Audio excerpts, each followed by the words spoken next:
Alright, hi, my name is Krystal, as you all know, and I'll be taking you down a trip to memory lane today to summer camp because we are making friendship bracelets. I had a lot of fun doing this using my therapy brain, so hopefully you learn a little something. Just the objects you'll need for this, you'll need tool, a yardstick or something to measure with that's about 36 inches. You'll need tool, scissors, supply, tape, and supply, this is called embroidery floss. It's like thicker than like sewing thread, but thinner than actual yarn. It's very like, it likes to cling to itself, so that's something you just have to work around. But today, for you guys' benefit, for demonstrating, I'm going to use yarn.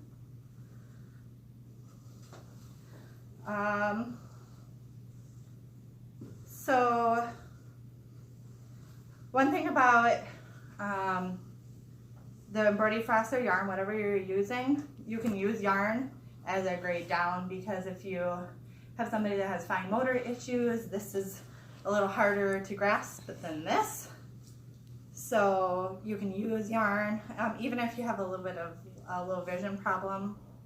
It's actually a lot easier to use than the embroidery floss.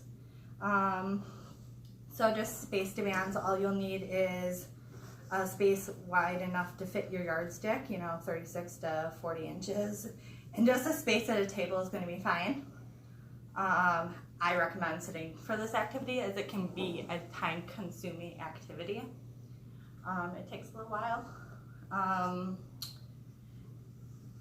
So just, you want to arrange your workspace for comfort, prop your feet, something in your butt. It's going to be a while. Your surface, you just want it smooth and flat for your yardstick, or just for what you're working at. You're going to need adequate lighting, because even if you're working with the embroidery floss, it's very fine, even up close. So to see any mistakes you made, you're really going to need some light to distinguish between the colors. Visual discrimination. Clan factor alert. And noise should be reduced. When I found I made the most mistakes is when my kids were fighting over here. So just to reduce the noise a little bit in your workspace.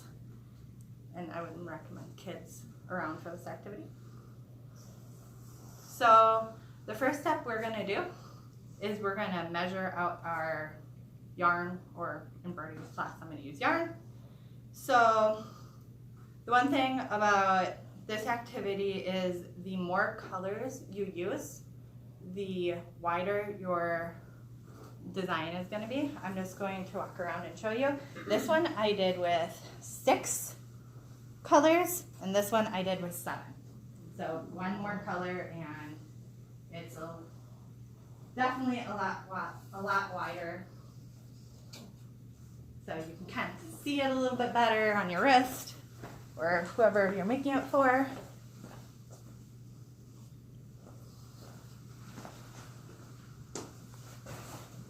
Okay.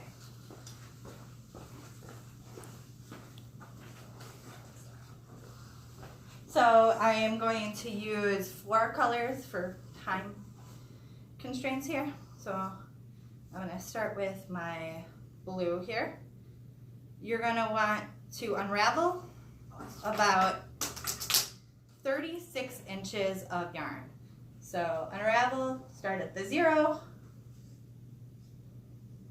oops, and go to about 36 inches, so the end of the yardstick.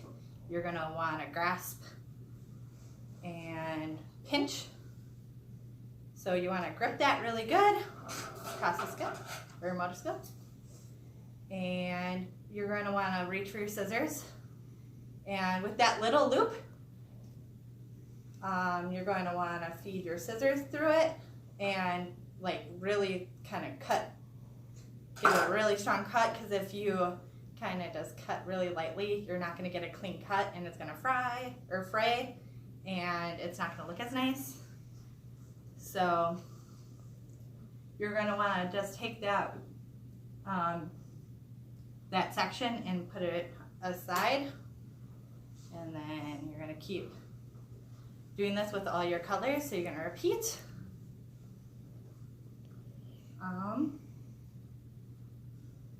So you're just going to keep repeating this until all your colors you have 4 sections of 36 inches with all your colors.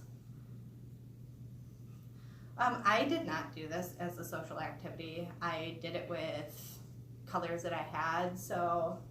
But this can be a really social activity. One population that this could be really useful for is, you know, maybe teens or young adults that have problems making friends, maybe somebody with social interaction problems, maybe somebody who may have autism or other social interaction issues. So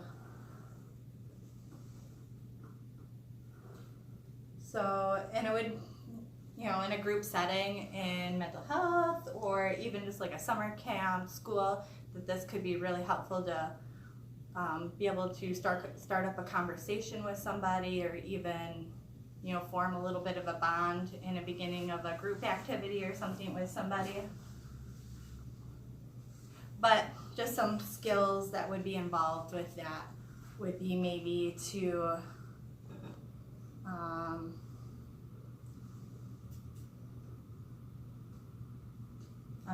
you know, disclose what you're doing. Be like, hi, I want to make you a friendship bracelet. Ask questions. What are your favorite colors? You know, just some kind of social demands. You want to personalize it a little bit. You want to say, you want to personalize it to somebody. Oh, I did 2 colors. I'm so sorry. Personalize it to somebody's personal style. You know, if I were making one for my husband or like my best friend, they're not pink people. I wouldn't want to make it with pink. So loop, and even that didn't work very well, so cut and put it off the section to the side, and then just keep doing that. And just like one more social demand: if you start it, you should finish it. Because if you tell somebody that you're making them a friendship bracelet, you better give them one. So my last color here, cut, and I'm gonna just remove this from my workspace. So restore. So now I have 4 colors, as you guys can see. So what I'm gonna do now is I'm going to line them up again against my yardstick here. This is just, I find it easier. You can do it like this, but this string, even the embroidery floss, likes to stick to itself. So it just can be really hard to, separate it to get it into a knot for your bracelet. So I'm just going to, and at this point you really want to choose which colors you want in your pattern. So if you want a blues next to blues, or if you want 2 colors in between blues, you really want to choose what your pattern is going to be. So I'm going to do blue red, blue pink, I don't know what the color it says. So I have them all lined up. And so about the middle, so 18 inches, you're going to grab all of your things and kind of make a, double it over, kind of make a little rainbow, as I say, and then kind of just put it over your finger and make a loop. Whoops. And you want to make like a 1-inch loop, so you kind of grasp it and pull it forward. And then you're going to want to wrap that around your finger like that and feed it under to make a little knot. So for the embroidery floss, this is going to be a little bit bigger because it's yarn. You're going to want, I'll show you on this one. You want about a 1/4 inch to an inch, depending on how you want to close it, but the way I'm going to show you today, you want a little bit bigger, so closer to an inch. So one way you can grade up is at the end, and I'll show you that later. So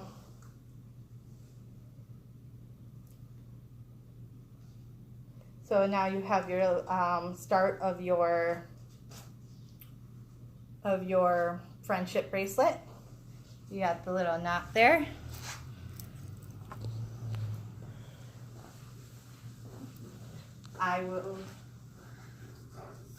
So I'm going to show you the pattern in just a minute.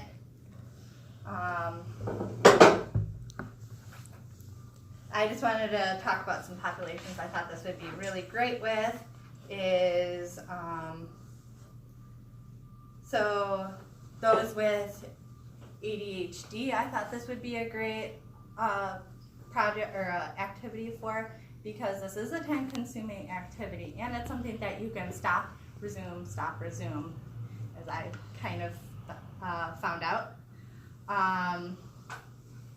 So as a goal in therapy, you could have, okay, you can really pay attention, have sustained attention for 5 minutes on this. Then next time we'll increase it to 10. And even that, it could be used to kind of take some of those sensory-seeking behaviors that sometimes those with ADHD have, you know, the toe tapping or the fidgeting, and channel it into making something when they have downtime. And just another population that I thought this would be great for would be just fine motor control for those with neuropathy within the hands, so diabetic neuropathy or any kind of neuropathy in the hands. This is really fine motor, and it can help develop some of those pinching with pincer grips and holding and bilateral integration, so it can really help those with neuropathy. And just one way to grade up for those with neuropathy in their hands, you can use like a stiffer or a harsher material for desensitizing some of that numbness and tingling in the fingers. So something like twine can desensitize some of that numbness and tingling. So I'm going to show you the pattern we're doing today. So as I showed you before, this is the pattern I'm going to show you today. It's called a fishtail. And you can grade up by using a more harder pattern. This is actually making little bitty knots, everything, and it was way too time consuming, so I found this pattern, which is a lot easier. So one way to grade down, I actually did this for presentation. I thought this would be a great way to grade down for somebody with fine motor control, so that you don't have to hold certain knots. I made this with magnets.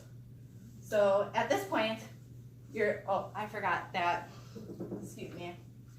So if you're working at this in your workstation, you would want to use your tape and tape it to your table. But I'm gonna do it up here so that you guys can see it. So with the magnets, it's holding these strings apart from one another so that you guys can see it. But if somebody was having fine motor issues, this, like this, would be a lot harder to do if you didn't have them separated like this. You have to pick at each string. So this would be a lot easier. So once you have it taped to your section or your table or put up wherever, you want to start to separate where you can see the colors coming together. So my first color I put down for this one, I put down this like pinkish color. So you'll see that in the back. And then the next one, you'll see this bluish color. And then you want to have that be your second color. And then the next color you'll see is this like burgundy color. So that will be your third color. And then finally the one on top will be this bluish color. And you're gonna want that to be your fourth one. So you wanna go from the back forward, the back being the outermost, the top being the innermost. So you wanna do that to each side. So the back is this lovely pinkish color. Then the next one is going to be the blue color. The next one's going to be this burgundy color. And the next one's going to be this blue color. So you want to kind of have it in a V for this pattern just because the way it's going to work. And you want to kind of have a very big, pretty spread just for this pattern. And so what you're going to do is you're going to start with the outermost one. You can start on either end and pick up your outermost one and pick up the end of the string. You're going to pull it at like a 45-degree angle to the knot and bring it down like this, just joining this other side.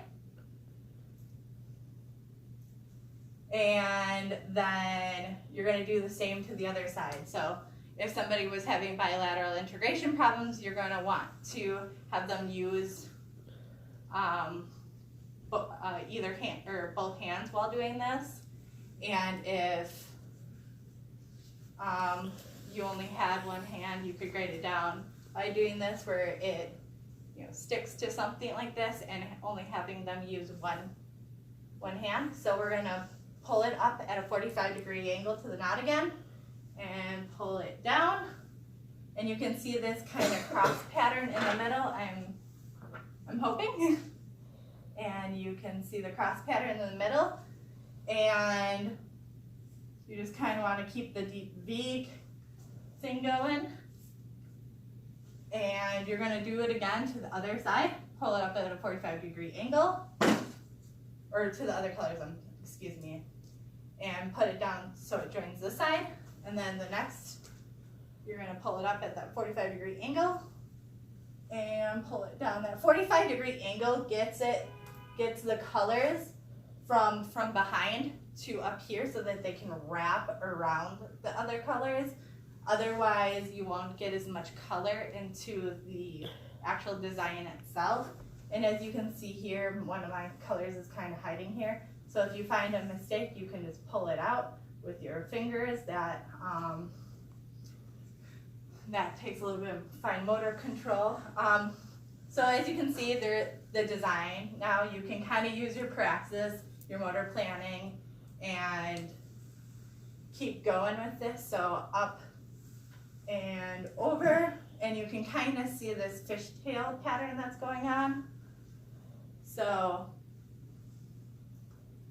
up and over, up and over.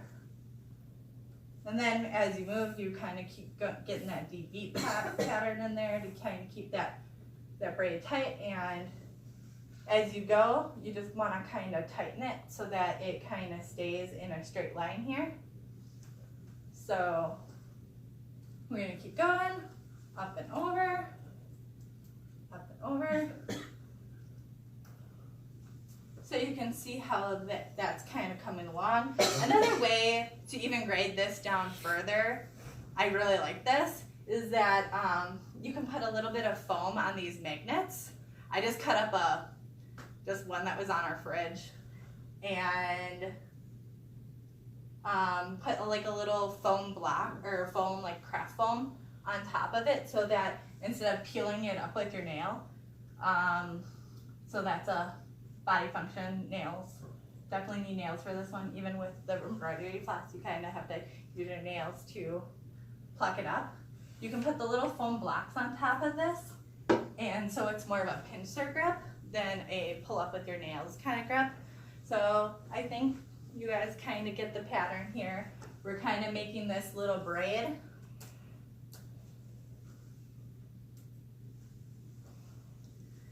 And just some things to think about is that one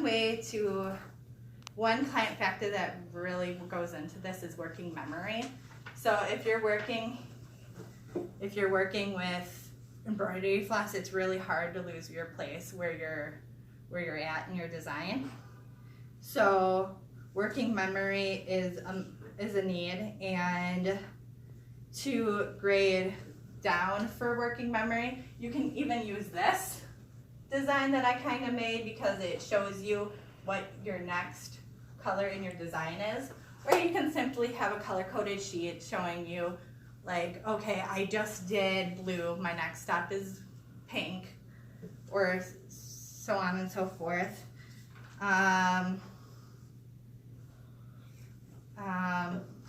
And if you were working with somebody with fine motor control problems and they're kind of starting to get the hang of it, you can go without the tape and just kind of do it with your hands. It's very difficult, but it's doable. And that's one way to grade up. And another thing to grade up, you can add beads as you go. I've seen people adding beads to the colors to make it a little pop a little bit more. So that's a little bit more fine motor control to thread it through the bead. And just some ways to grade down, as I said, the thing. This is another way that actually was easy for me when I was trying to do it like this, is I had a cardboard sheet and just cut out little things for the notches for the string so that could hold my place as I made the knots. And then I can customize it and move it down as it got longer. And if I was done, I could just go like this, so I didn't have to unravel it the whole time. And plus I have elbow issues, I was able to hold it closer to myself than to have it a little farther back, and it put less stress on my elbow. And as I said, you're using a thicker material. You can grade down by using thicker material such as yarn, because it's a little easier to see, a little bit less fine motor control that's needed. Just some more client factors. Definitely visual discrimination. The embroidery floss is really small. You really need to be able to see your mistakes if you need to redo something, if your color is not coming out. So as you can, I showed you the pattern. I'm going to show you. So this is one that I did, and I'm going to show you how to end it. So this one should be long enough for a wrist now. So I'm just going to separate the colors because this one has been in my box for a couple days. So it's ready to be ended. So one thing that you'll have to do is determine when to stop. You just have to terminate, process skill, when it's just, long enough for the wrist. Not before, not after. So just using this one, you want to just do it how you started it. You wrap it around your finger and wrap it around your finger, push underneath, and make a little knot in the end. Pull it tight, kind of make sure that it holds the design at the end. So I kind of did that, but okay, fine. So just gotta make a knot at the end. Cool hand, that was really good. Yeah, all right. Thank you. I appreciate that. I will have to fix this one. So just kind of make that knot at the end. I know. I would take that friendship bracelet any day. Well, thanks for Thanks for volunteering. How to get it onto your wrist. So this one I made, it's the smaller one, and I'm going to show you how to get it onto somebody's wrist. So actually first, you're going to want to take the ends and grab at the knot. You want to feed the ends through the loop here. And make sure that all the ends get through. Sorry, I know. Yes, exactly. I'm severely lacking in it when I'm nervous. So you're going to loop it around your finger like this. And then now, Emily, we're going to wrap it around her wrist. We're going to feed the ends again through this looped end around your finger that you did. And we're just going to tighten that looped end. Sorry, I don't know if everybody can see this. And you're just going to pull that over that first knot that you did and tighten. Then you're going to just kind of tighten and pull this through. And there you have a kind of a slip knot. You can loosen and tighten it as you need. She has smaller wrists than my husband, so I'm very sorry. I have to grab my scissors. And then we are just going to snip it at an appropriate length. And say friends forever. Friends forever, Emily. Thank you. Process skill, or in social interaction skill. You're welcome. Okay, so just more social interaction skills for this. You want to approach somebody and start a conversation. Hey, we'll make you a friendship bracelet, Emily. What colors do you like? So you want to question them about that. You just want to disclose what you're doing, like the friendship bracelet, and then question, and actually then go around the process of doing it, and then you'll want to thank them for letting you make them or being friends with them, and anything. I think that's it for my presentation. So hopefully you guys learned a little something about friendship bracelet making. I don't know. If you have somebody that comes in that loves making jewelry, and you have some that wants to have a little bit more fine motor control, maybe this would be something to consider.